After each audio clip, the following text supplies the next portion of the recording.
बात बिहार को लेकर करेंगे। बिहार में आगामी चुनाव को लेकर सियासत तेज हो गई है। आरोप प्रत्यारोप का दौर लगातार जारी है। तो वहीं बिहार की सियासत में अलग पहचान रखने वाले निर्दलीय सांसद पप्पू यादव हमारे साथ जुड़ रहे हैं और बिहार की सियासत में इस समय क्या कुछ चल रहा है, तेजस्वी बाजी मारेंगे या फिर नीतीश रिपीट करेंगे, क्या कुछ कहना है पप्पू यादव का, उनसे बात करते हैं। पप्पू यादव जी, बहुत स्वागत है आपका इंडिया न्यूज पर।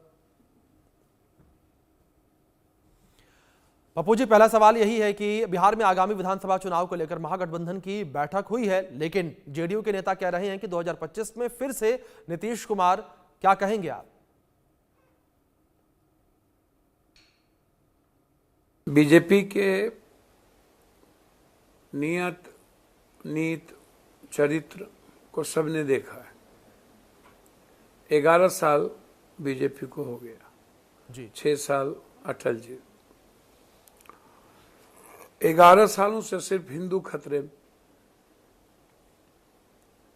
नेहरू जी, गांधी जी, पटेल जी, लाल बहादुर शास्त्री जी, मनमोहन सिंह, इंदिरा गांधी जब तक रहे तब तक हिंदू खतरे में नहीं थी। जब से ये आया हिंदू खतरे में हो गया। तो बिहार, भारत का विकास, बिहार का पलायन, बिहार का विशेष राज, विशेष पैकेज, बिहार की बंद पड़ी फैक्ट्री, कोसी सीमांचल मिथिलांचल का विशेष पैकेज, पटना यूनिवर्सिटी, चीनी मिल मधुबनी का तीनों बंद होना, प्रिंटिंग मधुबनी का जो सबसे रेस्पेक्टेबल मिथिला पेंटिंग है उस पर रेस्पेक्ट नहीं होना जी। मधुपुर की दूध फैक्ट्री बंद हो जाना, पेपर मिल एशिया का बंद हो जाना दरभंगा, तो इस पे चर्चा नहीं होगी। मखान मक्का पे चर्चा नहीं होगी, पलायन पर नहीं होगी, मजदूरी पे नहीं, गरीबी पे नहीं होगी। बिहार के इकोनॉमिकल थॉट प्रोसेस को कैसे बढ़ाया जाए, रोजगार पर क्या हो, पेपर क्वेश्चन रिकॉर्ड पे क्या हो, पेंशन पे क्या हो, छात्रवृत्ति पर क्या हो, निःशक्त पर क्या हो, वृद्धा पर क्या हो, विधवा पर क्या हो, ये सब इश्यूज नहीं है। बस मोदी है तो गारंटी, जब तो मोदी की तो अब तो उम्मीद भी वक्फे से है और तकदीर भी वक्फी जमीन बदलेगी। मोदी है मुमकिन तो अब वो भी गई। जी। डॉलर कहाँ है, रुपया कहाँ है, करेंसी कहाँ है, आप शेयर मार्केट कहाँ है, 15 लाख क्या हुआ, 2 करोड़ नौकरी का क्या हुआ, काला धन का क्या हुआ, जाली नोट का क्या हुआ। जी। आप तो 24 घंटा एक ही बात में रहते हो, कटोगे तो मरोगे, मस्जिद ढक दो, नमाज नहीं पढ़ो, दुकान नहीं लगने देंगे, कभी लव जिहाद, कभी कुछ कभी कुछ, 24 घंटा। मुसलमान इनके लिए एक सियासत, सत्ता और कुर्सी का मात्र एक माध्यम बन गया, दूसरा कोई रास्ता इसके पास नहीं। जी। तो जो बात आप कह रहे हैं,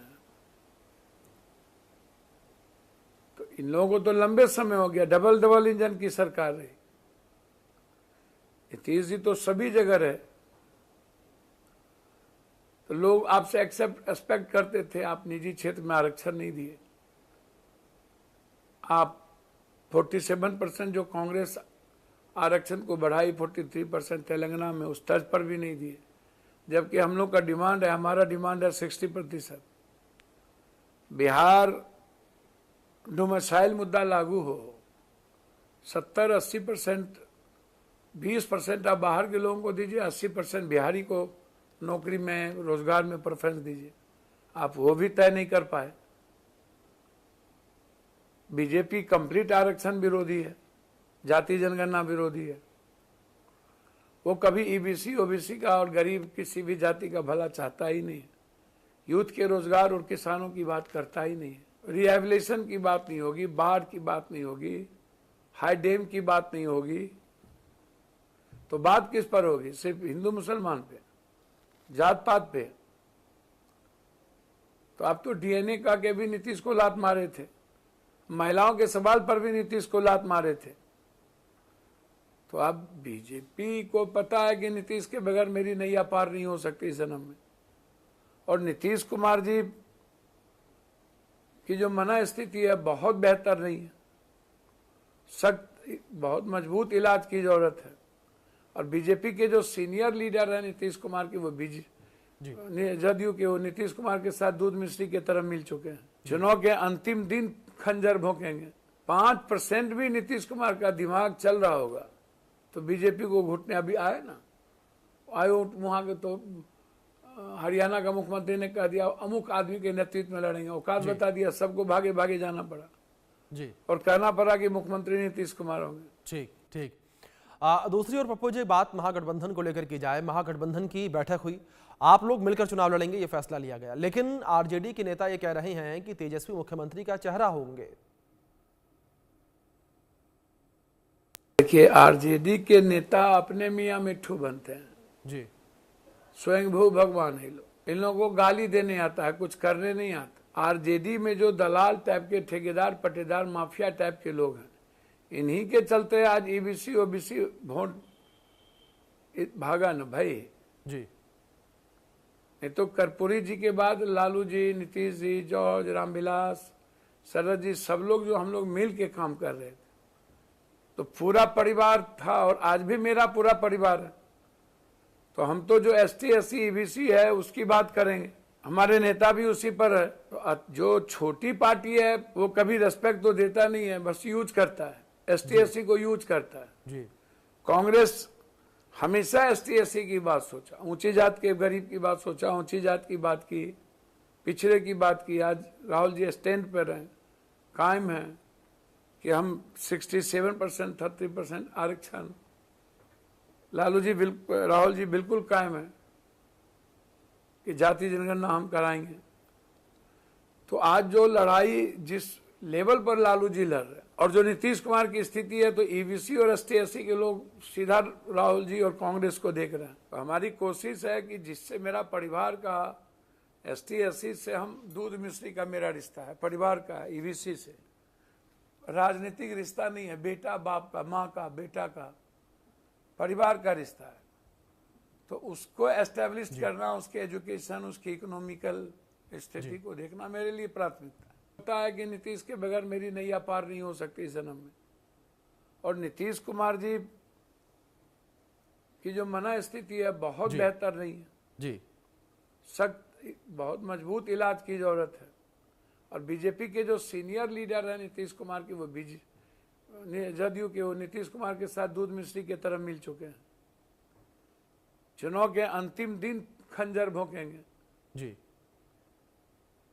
5% भी नीतीश कुमार का दिमाग चल रहा होगा तो बीजेपी को घुटने अभी आए ना, आए वहां के तो हरियाणा का मुख्यमंत्री ने कह दिया अमुक आदमी के नेतृत्व में लड़ेंगे, औकात बता दिया, सबको भागे भागे जाना पड़ा ठीक। और कहना पड़ा कि मुख्यमंत्री नीतीश कुमार होंगे। दूसरी ओर पप्पू जी, आप कह रही हैं कि क्षेत्रीय पार्टियों के बजाय कांग्रेस ही बीजेपी को टक्कर देगी, तो इस बीच एक बड़ा सवाल यहां पर यह भी बन रहा है कि कांग्रेस कितनी सीटें चाहती है या लड़ना चाहिए। देखिए, आरजेडी के नेता अपने मियाँ मिट्ठू बनते हैं जी, स्वयंभू भगवान है लोग। इन लोगों को गाली देने आता है, कुछ करने नहीं आता। जी। आरजेडी में जो दलाल टाइप के, ठेकेदार पट्टेदार माफिया टाइप के लोग हैं, इन्हीं के चलते आज ईबीसी ओबीसी वोट भागा न भाई नहीं तो कर्पूरी जी के बाद लालू जी, नीतीश जी, जॉर्ज, रामविलास, शरद जी, सब लोग जो हम लोग मिल के काम कर रहे थे, तो पूरा परिवार था और आज भी मेरा पूरा परिवार है जी। तो हम तो जो एसटी एससी ईबीसी है उसकी बात करेंगे, हमारे नेता भी उसी पर है। तो जो छोटी पार्टी है वो कभी रेस्पेक्ट तो देता नहीं है, बस यूज करता है, एसटी एससी को यूज करता है। कांग्रेस हमेशा एसटी एससी की बात सोचा, ऊंची जात के गरीब की बात सोचा, ऊंची जात की बात की, पिछड़े की बात की। आज राहुल जी स्टैंड पर हैं, कायम है कि हम 67% 30% आरक्षण, लालू जी राहुल जी बिल्कुल कायम है कि जाति जनगणना हम कराएंगे। तो आज जो लड़ाई जिस लेवल पर लालू जी लड़ रहे हैं जी, और जो नीतीश कुमार की स्थिति है, तो ईबीसी और एसटी-एससी के लोग सीधा राहुल जी और कांग्रेस को देख रहे हैं जी। तो हमारी कोशिश है कि जिससे मेरा परिवार का एसटी-एससी से हम दूध मिश्री का मेरा रिश्ता है, परिवार का है, ईबीसी से राजनीतिक रिश्ता नहीं है, बेटा बाप का, माँ का, बेटा का, परिवार का रिश्ता है। तो उसको एस्टेब्लिश करना, उसके एजुकेशन, उसकी इकोनॉमिकल स्थिति को देखना मेरे लिए प्राथमिकता है। जो महागठबंधन बहुत मजबूत है, कांग्रेस में अपार विश्वास है दलितों का, ईबीसी का, ओबीसी का। कांग्रेस जो तेलंगाना में, अब कर्नाटक में कर रही है, ये बिल्कुल ड्रास्टिकल निर्णय है जी। और लगभग ओबीसी ईबीसी लीडर्स को वो डेवलप करना चाह रहा है। ठीक है। लेकिन जो घटक है उनको सभी ईबीसी ओबीसी की बात करनी होगी। अब वो कांग्रेस से ज्यादा लड़ती है, बीजेपी से कम लड़ती है, लड़ती ही नहीं। उनको लगता है बीजेपी एस्टेब्लिश रहेंगे तो हम जिंदा रहेंगे राजनीति, और कांग्रेस एस्टेब्लिश हो गया तो हम मर जाएंगे। कांग्रेस के बगैर बीजेपी से कोई नहीं लड़ सकता जी। कांग्रेस कश्मीर से कन्याकुमारी, उत्तर से दक्षिण, पूरब से पश्चिम, तो कांग्रेस में ही वो गट्स है जो सच कहने की था। ठीक है। इसलिए यदि एनडीए को रोकना है तो कांग्रेस को बड़े भाई की भूमिका में समझना होगा, लाना होगा। कल के दिन मुख्यमंत्री कौन होंगे नहीं होंगे वो कांग्रेस और आप लोग बैठ के तय कर लीजिए। ना उसमें मैं 3 में हूं, ना 13 में हूं। जो नेता हमारे देश के निर्णय लेंगे हम उसके साथ खड़े हैं, लेकिन चुनाव के पहले कोई घोषणा हम नेता से कहेंगे मत। जी। ठीक है। चुनाव खत्म होने दीजिए, संख्या की बदौलत जिनको मुख्यमंत्री, तेजस्वी जी को मुख्यमंत्री होना होगा तो कौन रोकेगा, और नेता का जो निर्णय होगा अंतिम होगा। तो यही घों घों घों घों करते हैं, छोटी छोटी बातों पे जी लड़ते रहना। तो मैं समझता हूं कि बिल्कुल बिल्कुल पप्पू जी, देखना बड़ा दिलचस्प होगा कि किसे नेता चुना जाता है बिहार का। फिलहाल बहुत शुक्रिया सर आपका जुड़ने के लिए, अपना कीमती वक्त इंडिया न्यूज को देने के लिए। चलिए खबरों में आगे बढ़ते हैं। जम्मू कश्मीर से इस वक्त बड़ी खबर निकलकर सामने आ रही है। आतंकियों की तलाश में सेना का बड़ा ऑपरेशन देखने को मिल रहा है। पुरमंडल के